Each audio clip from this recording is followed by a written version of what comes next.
구독자 여러분, 그리고 유튜브 시청자 여러분 모두 안녕하세요. 필립의 사연방에 오신 걸 환영합니다. 오늘 준비한 사연은 초특급 대반전 스릴러 사연입니다. 그럼 바로 읽어보도록 할게요. 안녕하세요. 아마 사연자들 중에서 제가 가장 어리지 않을까 하는 생각이 듭니다. 저는 23살의 평범한 대학생인데요. 몸과 마음이 너무 아팠던 경험이 있어 이렇게 글을 적게 되었네요. 저는 미친 듯한 사랑에 빠져서 이른 나이에 결혼을 하게 되었는데 결혼 생활은 상상했던 것과는 전혀 딴판이더라고요. 그중 가장 견딜 수 없던 건 시어머니입니다. 지금부터 충격적이고 소름 끼치는 시모의 민낯과 시댁 식구들과 있었던 사연을 기승전결로 써보도록 할게요. 놀랄 수 있으니 마음의 준비를 하고 들어주시길 부탁드려요. 남편은 처음 만나게 된 건 고등학교 3학년 때였습니다. 그이는 수험생인 저의 수학 과외 선생님이었고 저보다 4살이 많은 대학생이었어요. 과외를 할 당시에는 서로 이성으로 보지 않고 공부만 열심히 했습니다. 제가 들어간 대학이 남편의 학교에서 다시 만나게 되었어요. 그래서 오빠 동생으로 지내다가 몇 달 뒤 여보 자기하는 사이가 되어버렸네요. 그이와 1년의 연애를 했는데 예상도 못한 고백을 받았습니다. 정아야, 우리 결혼하자. 결혼? 오빠 내 나이 21살이야. 요즘 내 나이에 결혼하는 사람이 어딨어. 어디 있긴 여기 있지. 결혼을 일찍 하고 연애하듯이 살면 되잖아. 난 1살이라도 어릴 때 결혼해서 행복하게 잘 살았으면 좋겠어. 오빠는 진심으로 하는 말이니까 고민을 좀 해봐.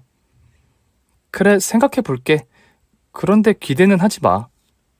그렇게 대답을 하고 결혼 이야기를 꺼내면 연신 거절했습니다. 그러자 남편은 결단을 내리겠다며 자기와 헤어지든지 결혼을 하든지 결정을 하라고 하더군요. 그래서 고민을 거듭하는데 그이와 헤어질 생각을 하니 밤에 잠을 이루지 못했답니다. 제가 남편을 얼마나 사랑하고 있는지 크게 깨닫는 계기가 되었어요. 며칠 뒤 다시 프로포즈를 받았을 때 받아들였습니다. 저희 부모님께 결혼하겠다고 알리자 노발대발하시며 말 같지 않은 소리 하지 말라고 하셨어요. 하지만 포기하고 싶지 않아 남편을 집으로 불러 소개해드렸어요. 처음엔 시답지 않은 소리 하지 말라고 하셨는데 그이의 미래 계획에 대한 이야기를 들으시고는 마음을 조금씩 기울이셨습니다. 아버님, 어머님, 과외할 때 뵙다가 이렇게 인사드리러 오니 감회가 새롭네요. 저랑 청아가 결혼하겠다고 하니 철딱선이 없게 보이셨죠? 그런데 저 일시적인 감정으로 결혼을 결심한 게 아니에요.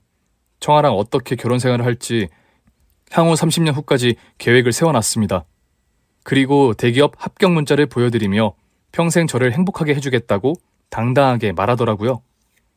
그때부터 부모님은 남편에 대한 신뢰감이 생겼는지 일찍 결혼하는 것도 나쁘지 않겠다고 하셨답니다. 그래서 다음으로 시댁에 가서 시부모님과 처음 대면하게 되었어요. 남편이 미리 허락을 받아둔 상태라 걱정이나 긴장은 크게 하지 않고 들어갔네요. 그런데 남편의 충격적인 모습에 화들짝 놀라고 말았답니다. 마미, 내 걸프렌드야. 이제 마미하고 파파의 며느리가 될 사람이지. 그이의 콧소리와 오글거리는 말투에 소름이 돋았는데 시부모님의 말투에 또 한 번 놀랐습니다. Oh, my baby, my son. 성다리가 벌써 결혼을 하다니. 이제 마미는 누구 보고 살아야 하지? 베이비, 너 결혼하면 이제 엄마는 뒷전이 되는 거니? 당신도 참, 며느리 될 사람 앞에서 부끄럽게 베이비가 뭐야? 나의 애기 성달아, 넌 우리에게 기적이었는데 운명의 상대를 이렇게 빨리 만나게 돼서 내 가슴이 울컥하구나. 애기야, 결혼해서 행복하게 살아라. 내 애기 사랑한다. 마미, 파파, 나 결혼한다고 달라지는 거 없어. 난 마미하고 파파가 부르면 달려올 거라고. 마이 베이비, 아무리 그래도 네가 이 집에서 나가면 허전할 거야. 이제 엄마랑 아빠랑 둘이 자야 하잖아. 네가 가운데서 누워 잠드는 걸 볼 수 없어 얼마나 슬픈지 알아? 나도 그게 너무 아쉬워, 마미. 엄마 찌찌를 만지며 잘 수 없다는 게 서글프다고. 하지만 청아를 놓치고 싶지 않아. 그래서 결혼을 서두르는 거니까 너무 서운해하지 마. 이런 대화를 들으니 남편에게 괴리감이 생겼는데 부모와 자식 사이의 표현이 남다르구나 생각하고 말았어요. 어쨌든 이 오글거리는 대화가 끝나자 시어머니가 저를 위아래로 스캔하더니 평가를 하시더군요. 너 코했지? 그리고 가슴하고 엉덩이 뽕 넣었지. 동양인에게서 그런 엉덩이가 나올 수 없다고. 아니요, 저 얼굴에 손대지 않았어요. 그리고 뽕 같은 것도 넣어본 적이 없어요, 어머님. 뭐? 그럼 다 자연산이라는 거야? 내가 처녀 때는 너보다 볼륨이 컸어. 물론 지금도 볼륨이 상당하지. 제가 보기엔 그냥 살만 디룩디룩 찐 몸매였는데 아부를 떨어줘야 할 것 같아 억지로 웃으며 장단을 맞춰드렸습니다. 지금도 몸매가 장난 아니세요, 어머님. 그리고 얼굴도 꽤 동안이세요. 나도 알아. 그래서 길 가다 보면 20대 청년들이 내가 어린 줄 알고 헌팅을 그렇게 해댄다니까. 내가 좀 잘 나가. 20대 청년한테요? 와, 정말 대단해요. 아버님은 어머님 때문에 걱정 많이 되시겠어요. 걱정? 난 그런 거 신경 하나도 안 써. 나도 어디 가면 40대 초반으로 본다고. 여기저기서 오빠 오빠 한다고. 우리 부부가 원체 동안이고 잘나서 늘 벌어지는 일이거든. 아, 그렇군요. 두 분 다 너무 멋지세요. 저랑 오빠가 나중에 나이 들면 두 분처럼 됐으면 좋겠어요. 마음에도 없는 말을 늘어놓았더니 시부모님은 뿌듯하게 미소를 지으셨습니다. 그리고 저희 결혼 이야기를 나누었는데 시어머니가 결혼식은 좀 느지막하게 하면 어떻겠느냐며 말씀하시더군요. 마이 베이비나 너나 나이가 많이 어리니까 일단은 혼인신고만 하고 사는 게 어떻겠니? 어차피 코로나라 하객들을 많이 부르지도 못하잖아. 조금 미룬다고 생각하고 나중에 성대하게 올리자. 네? 어머님, 저희 스몰 웨딩으로 올리기로 얘기를 나눴는데요. 가족들이랑 절친한 사람들만 초대해서 올리면 안 될까요? 마이 베이비는 수백 명의 하객들에게 박수를 받으면서 결혼식을 올려야 해. 넌 어떨지 모르겠지만 마이 베이비는 왕자 같은 아이라 성대하고 찬란한 결혼식을 해야 한다고. 그러니까 몇 년 뒤에 코로나가 사라지면 제대로 하자. 저는 아쉬운 마음이 들긴 했지만 시어머니가 귀를 닫고 강하게 주장을 하셔서 어쩔 수 없이 결혼식을 미루기로 했습니다. 그래서 전 신혼집을 어디로 마련해 주실지 여쭈었는데 생각도 못한 대답을 하시더라고요. 너 지금 뭐라고 했니? 신혼집? 나 참, 어린 것들이 벌써부터 둘이 살겠다고? 그건 안 될 소리다. 너희 둘이 아직 경제적 능력이 있는 것도 아니고 새애기, 네가 배워야 할 게 아주 많다고. 우리 집에서 몇 년간 같이 살면서 살림하고 내 아들 내조하는 법을 배우도록 해라. 저더러 시집살이를 하라고요? 어머님, 저 학교도 가야 하고 공부에 집중해야 해서 배울 시간이 없을 것 같은데요. 그냥 작은 원룸이라도 저희 둘이 살면 안 될까요? 안 돼. 네가 개인적인 삶을 살 거면 뭐하러 결혼을 하니? 그리고 아무것도 할 줄 모르는 너한테 많은 걸 가르쳐주겠다고 하면 감사하게 생각하고 들어와 살아야 하는 거 아니야? 내 말 알아들었으면 잔말 말고 휴학하고 살림부터 배워라. 들어보니 시어머니의 말씀이 맞는 것 같았어요. 결혼 자금이 한 푼도 없어 부모님께 손을 벌려야 했으니 시댁에 몸만 들어가 많은 걸 배우고 남편과 돈을 모아서 분가하는 게 가장 현명하고 지혜로운 방법이라는 판단이 들었습니다. 그래서 얼마 뒤 상견례를 치르고 혼인신고만 하고 시댁에 들어가 살게 되었어요. 남편은 다 좋았는데 마마보이의 파파보이인 게 심각한 문제였어요. 저는 그게 결혼하고 나면 고쳐질 거라 생각했는데 하나도 달라지지 않았어요. 저랑 둘이 있을 때는 어른스러운 모습이 자주 보였는데 시부모님과 함께 있을 때는 9살 어린이처럼 혀 짧은 소리를 내고 아양을 떨더라고요. 맘이 오늘 회사에서 부장 아저씨한테 혼났또. 나만 보면 잡아먹으려고 해서 죽겠다니까? 엄마가 회사 와서 떼찌 좀 해줘. 부장 나부랭이가 감히 나의 베이비를 힘들게 해? 지금이 어떤 시대인데 부하 직원을 갈구는 거야? 또 그러면 엄마가 신문고에 글을 올릴게. 땡큐 마미. 엄마한테 말하니까 속이 좀 풀린다. 그렇게 하루 종일 있었던 일을 시어머니한테 사사건건 일러 바치며 응석바지를 했답니다. 그래도 시부모님이 젊은 감각을 가지고 있다고 느껴져 크게 고생하지 않을 줄 알았는데 제가 생각했던 것과는 완전히 다른 시집살이가 시작되었습니다. 새애기 여기 온 지 일주일이 지났지? 이제 슬슬 살림을 배워야 할 것 같으니까 내일부터는 아침 6시에 일어나서 주방으로 나와라. 이 마미가 음식하는 거 가르쳐주마. 아침 6시요? 너무 이른 거 아닌가요, 어머님? 이르긴 뭐가 일러. 나는 평생 5시면 눈 떠서 남편이랑 우리 애기를 내조했다고. 저 내가 말할 때마다 반항하려고 하는 것 같은데 내일부터는 태도를 똑바로 해라.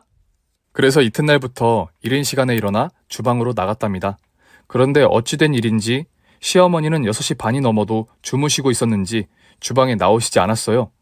저는 졸린 눈을 비비며 식탁 의자에 앉아 기다렸답니다. 7시가 넘어서자 시어머니가 하품을 하시며 나오셨는데 저를 이상한 눈으로 쏘아 보시더군요.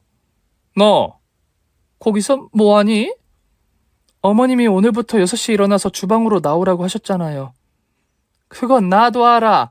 넌 내가 나오기 전까지 세팅을 해놓고 있어야 하는 거 아니니? 1시간 동안 가만히 앉아만 있던 거야? 너 센스가 없구나. 아, 뭘 어떻게 해야 할지 몰라서요. 죄송해요, 어머님. 요즘은 유튜브만 켜면 요리 방법을 친절하게 설명하잖아. 냉장고에 동태 있으니까 동태찌개를 끓여봐라. 저 혼자요? 유튜브 보면서 해봐. 내가 옆에서 봐줄 테니까. 시어머니는 가르쳐 주시는 거 하나 없이 저더러 알아서 뚝딱 밥상을 차리라고 하시며 식탁에 엎드려 코를 고시더라고요. 평생 음식을 해본 적이 없던 저는 어설픈 칼질로 무와 파를 썰고 동태찌개를 끓였습니다.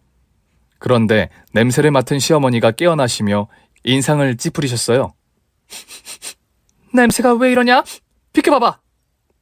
제가 처음이라 서툴러요. 어머님이 재료 손질하는 걸 가르쳐 주셨으면 좋았을 텐데.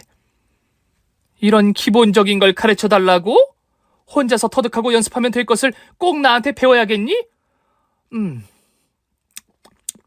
동태찌개에서 왜 김치찌개 맛이 나는지 모르겠네.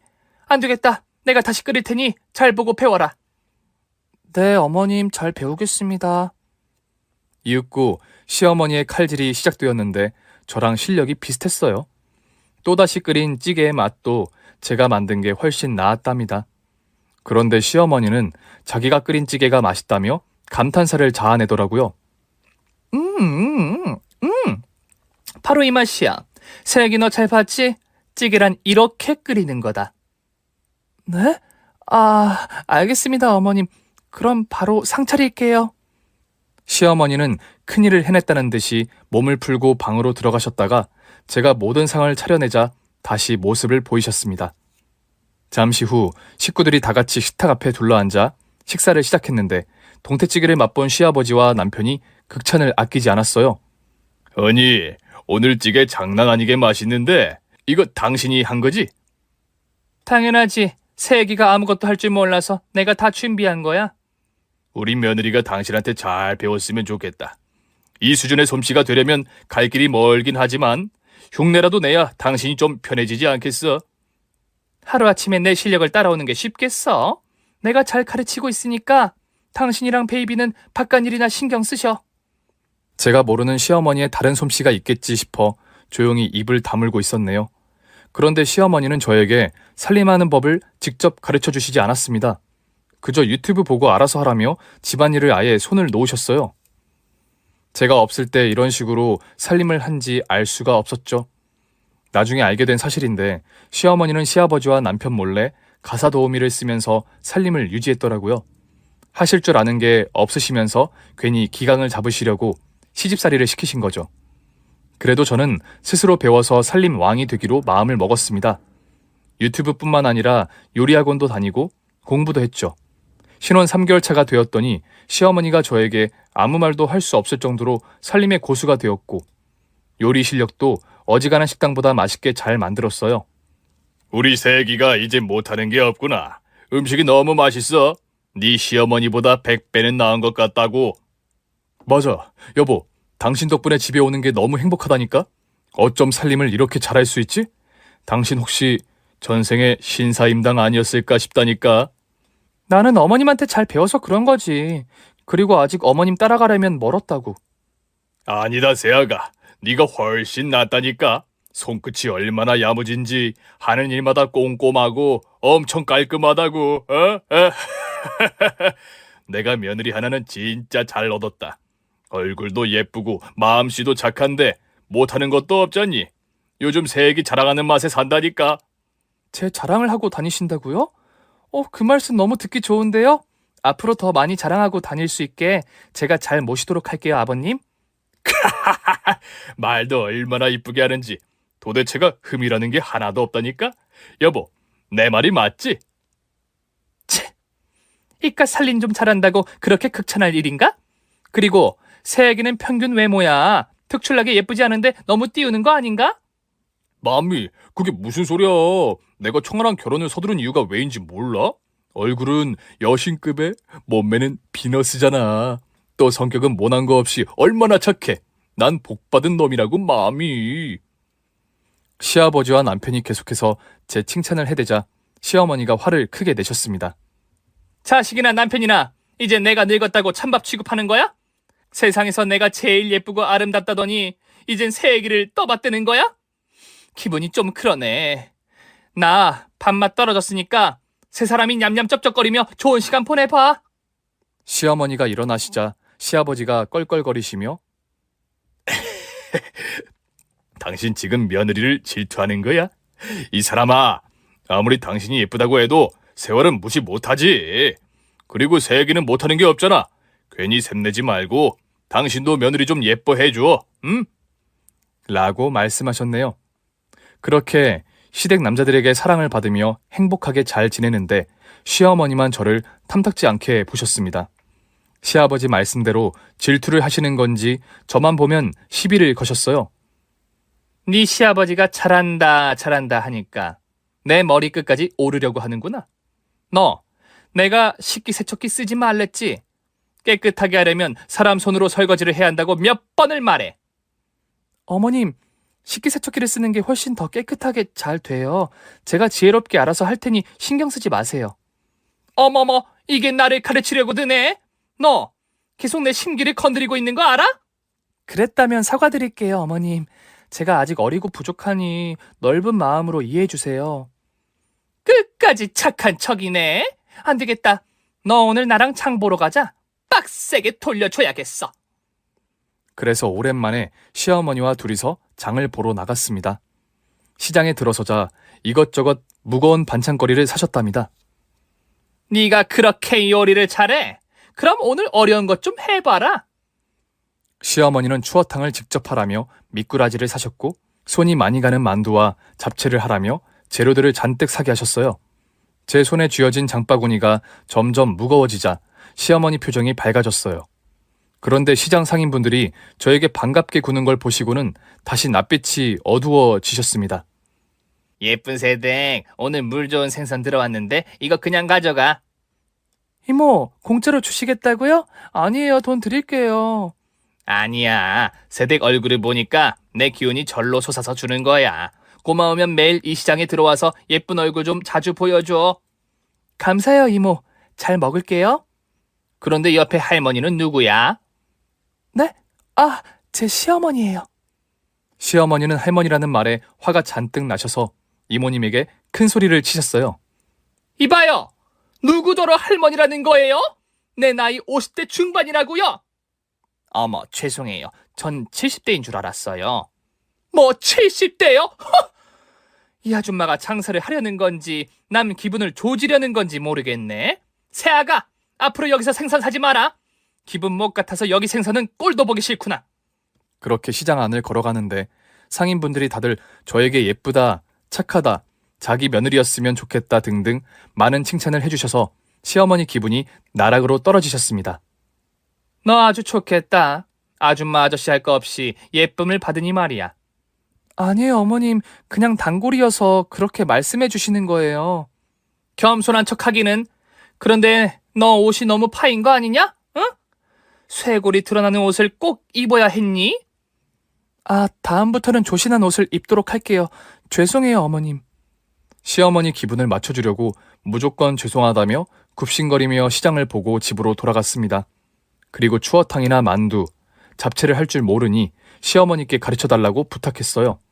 사실 혼자서 충분히 할 수 있었는데 일부러 시어머니를 띄워줄 요량이었죠. 그러자 시어머니는 신나서 혼자 요리를 하셨고 저는 옆에서 구경만 했답니다. 이윽고 저녁상 앞에 식구들이 모두 앉아 시어머니의 요리를 맛보았어요. 여보, 이건 누가 만든 거야? 맛을 보니까 새기가 아니라 당신이 한 것 같은데. 어머, 당신 눈치챘구나.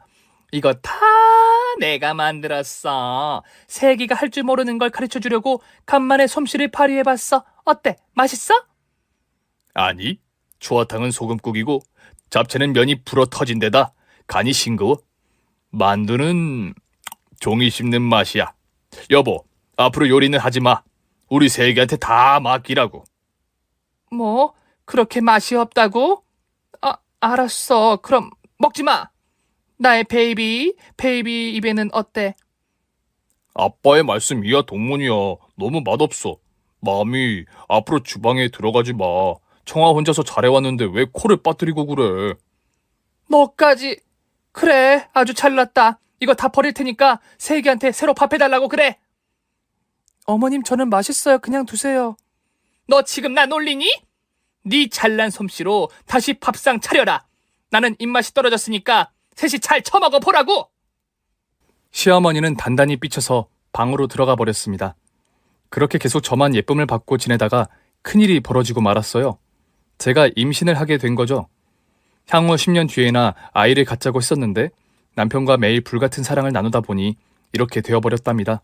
남편은 계획에 없던 임신이지만 아빠가 된다는 사실에 많이 기뻤는지 저를 공주처럼 대해주었고 시아버지는 제 손에 물도 묻히지 못하게 하셨습니다.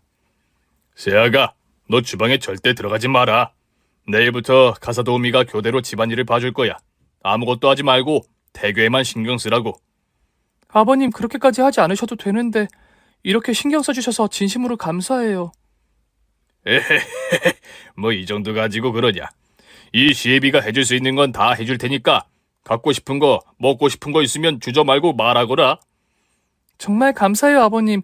며느리 사랑은 시아버지라더니 전 아버님이 너무 좋아요. 나도 네가 너무 좋다. 우리 사랑스러운 며느리에게 아낌없이 주는 나무가 될 테니 앞으로 받기만 하거라. 그래서 저는 아이를 낳으면 분가하고 싶다 말씀드렸고 흔쾌히 아파트를 마련해 주시겠다고 하셨네요. 이렇게 화기애애한 대화가 오가는데 시어머니는 제 임신을 달가워하지 않으셨습니다. 넌 칠치치 못하게 벌써 임신을 하고 그러냐? 너 일부러 집안일 하기 싫은 데다 분가하고 싶어서 일부러 애를 가진 거 아니냐? 절대 아니에요, 어머님. 애기 낳으면 몸매 망가진다 해서 최대한 늦게 가지려고 했다고요. 지금 네 몸매가 잘 빠졌다고 자랑하는 거냐? 시어머니는 말꼬리를 잡으며 끝까지 시비셨습니다. 그러자 시아버지가 호통을 치셨어요.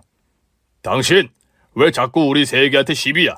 당신보다 예쁘고 잘나서 셈이 나는 건 이해하겠는데 임신을 축하하지는 못할 망정 철딱선이 없는 어린애처럼 굴고 그래.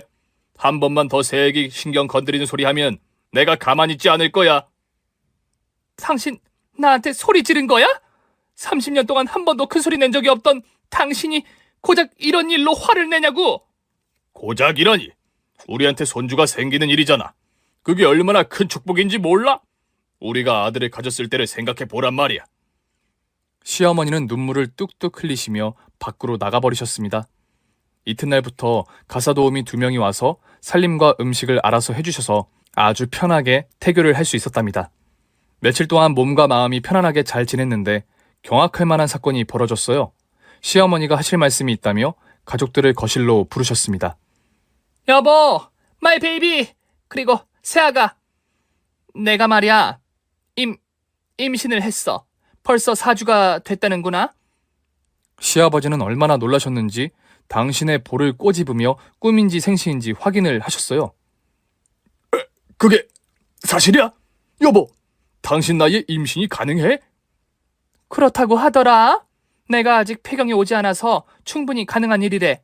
여보, 나 어떡하지? 어떡하긴, 당연히 나야지. 예스!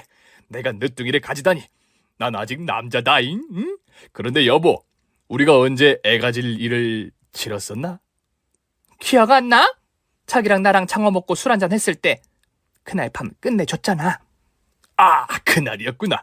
아무튼 축하해, 허니. 응? 그리고 사랑해.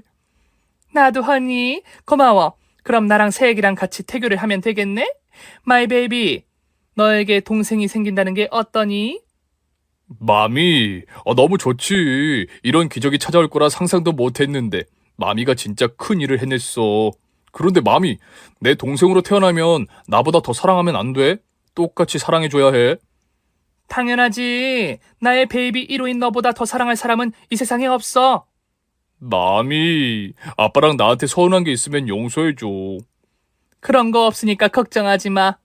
세아가, 우리 같이 재밌게 태교를 해보자꾸나. 네, 어머님. 진심으로 축하드려요. 저보다 조심하셔야 하니까 제가 많이 도와드릴게요. 그래, 그럼 네 도움을 받아야겠구나. 고맙다, 세아가. 시어머니 임신 소식에 저의 임신 사실은 모두 까먹으셨는지 모든 관심이 시어머니를 향했답니다. 시아버지가 매일 비싼 음식과 선물을 시어머니께 사드리고 저는 안중에도 없더라고요. 남편도 저보다 시어머니에게 온 신경이 기울여졌죠. 조금 서운하긴 했지만 늦은 나이에 아이를 가지셨기 때문에 저도 시어머니께 잘 해드리려고 노력했습니다. 시어머니는 입덧도 심하시고 신경이 예민해져서 집에서 함께 있는 제가 신경을 자주 쓸 수밖에 없었어요. 그런데 이때부터 문제가 시작되었습니다. 아니, 우리 집에 남이 있는 게 싫어. 가사 도우미들이 왔다 갔다 거리는 게 신경 쓰여. 그래? 그럼 내일부터 오지 말라고 그럴게. 정말? 그럼 우리 집 살림은 누가 맡아야 하지? 새애기도 나도 임신 중인데. 당신은 신경 쓰지 마. 며느리 쟤는 나이가 젊으니까 일 좀 한다고 해서 덧날 일 없어. 얘야, 네가 내일부터 집안일 좀 해라.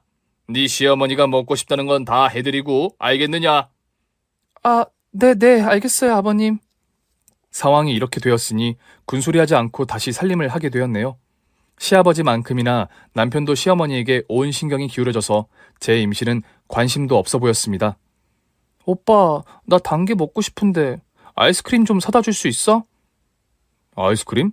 네가 나가서 사다 먹어. 그 정도는 할 수 있잖아. 그거야 그렇지만 난 오빠가 사다 주는 걸 먹고 싶어. 사랑받는 기분을 느끼고 싶단 말이야. 아, 귀찮아. 나 피곤하니까 먼저 잔다. 치사하다. 어쩔 수 없이 제가 직접 편의점에 가서 아이스크림 사와서 실컷 먹고 잠이 들었습니다. 시어머니는 가사도우미가 출근하지 않자 저에게 많은 걸 요구하셨어요. 배달을 시켜 먹어도 될 음식을 저에게 직접 만들어 달라고 하시더라고요. 예? 나 치킨이 먹고 싶다. 네가 직접 튀겨봐라. 네? 그냥 한 마리 시켜드리면 안 될까요?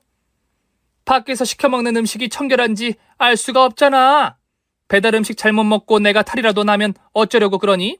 그러니까 네가 정성스럽게 닭 좀 튀겨라. 조금 극성이긴 했지만 시어머니를 이해하고 땀을 뻘뻘 흘리며 닭을 튀겼어요. 그런데 제가 기름진 음식만 보면 입덧을 심하게 해서 구역질을 100번도 넘게 했답니다. 너는 시애미가 먹을 음식 앞에 두고 왜 그렇게 입덧을 하냐? 좀 참으면 덧나니? 어머님, 제 의지랑 상관없이 나와서요. 어쨌든 다 튀겼으니 드셔보세요. 깨끗하게 만들었지? 좋아, 널 믿고 먹어보마. 시어머니는 혼자서 한 마리의 닭을 다 드셨는데 새벽에 배탈이 났습니다. 화장실에 들락거리며 앓는 소리를 내는 바람에 온 식구가 거실로 나와 걱정을 했죠. 아니, 도대체 뭘 먹었길래 그래? 새끼가 치킨을 만들어줬는데 뭔가 잘못됐나 봐. 닭이 덜 익었었나? 그 말에 시아버지와 남편이 절 노려보았습니다.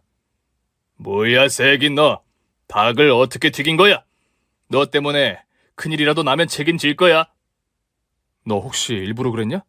마미를 시샘해서 일부러 닭을 덜 익힌 거 아니야? 오빠, 그게 무슨 말이야. 내가 미쳤어? 그리고 어머님은 치킨 말고도 냉장고에 있는 음식을 털어서 왕창 드셨다고. 그렇게 드시고 탈이 나지 않는 게 더 이상한 거 아니야? 그렇게 많이 드셨으면 네가 중간에 말렸어야 할 거 아니야. 너 이제 보니까 이기적인 애구나. 네 몸뚱아리만 귀하고 우리 마미의 몸은 전혀 생각하지 않는 거야? 오빠, 그런 억지가 어딨어. 어머님이 드시고 싶어서 막 드시는데 내가 어떻게 말려? 그러자 남편은 화가 심하게 났는지 제 뺨을 날렸습니다. 이 생각 없는 년이 어디서 말대답이야? 그냥 죄송하다고 사과하면 끝날 일을 가지고 끝까지 잘난 척이야? 오빠, 지금 나를 때린 거야? 오빠, 어머님만 임신한 게 아니야. 나도 우리 아이를 임신한 사람이라고. 어떻게 임산부를 이렇게 대? 아, 그거 한 대 맞는다고 어떻게 안 돼, 이기적인 년아. 너 앞으로 마미한테 신경 제대로 써라. 또 이런 일이 생기면 가만두지 않을 거야. 그 순간 얼마나 화가 나고 서럽던지 눈물이 제멋대로 막 쏟아졌습니다. 그이는 뒤늦게 사과를 했지만 이미 크게 상처를 받아서 마음이 좋지 않았답니다. 마음 같아선 친정으로 달려가고 싶었는데 괜히 속상하게 해드리고 싶지 않아 저 혼자 삭히고 말았네요. 그렇게 저는 시어머니가 해달라는 음식을 쉼없이 만들며 제대로 쉬지도 못하고 주방에서 하루 종일 기름 냄새를 맡아가며 입덧을 심하게 했습니다. 시어머니는 미안한 기색은커녕 저에게 무얼 시킬지 계속해서 말씀하셨네요. 그러다 제가 검진날이 다가와서 시어머니를 모시고 같이 병원에 갈 생각을 했습니다.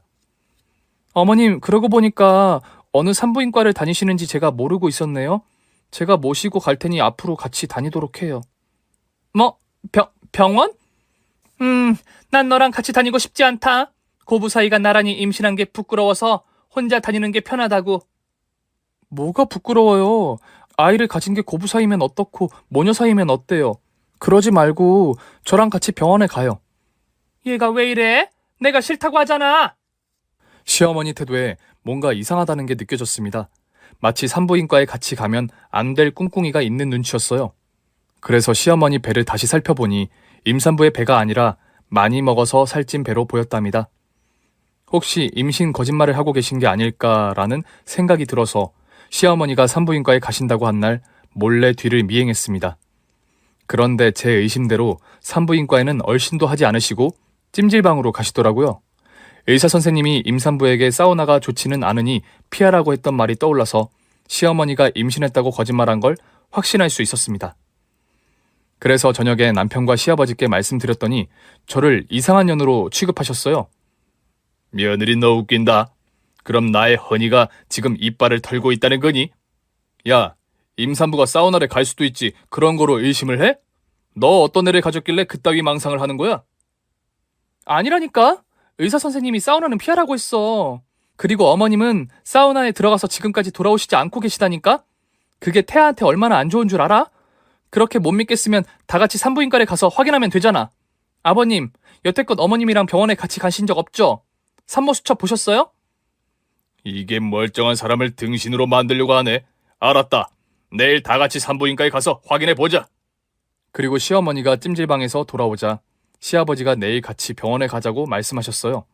당연히 싫다고 하셨는데 시아버지가 직접 산부인과에 가서 초음파를 보고 싶다고 설득하셨습니다.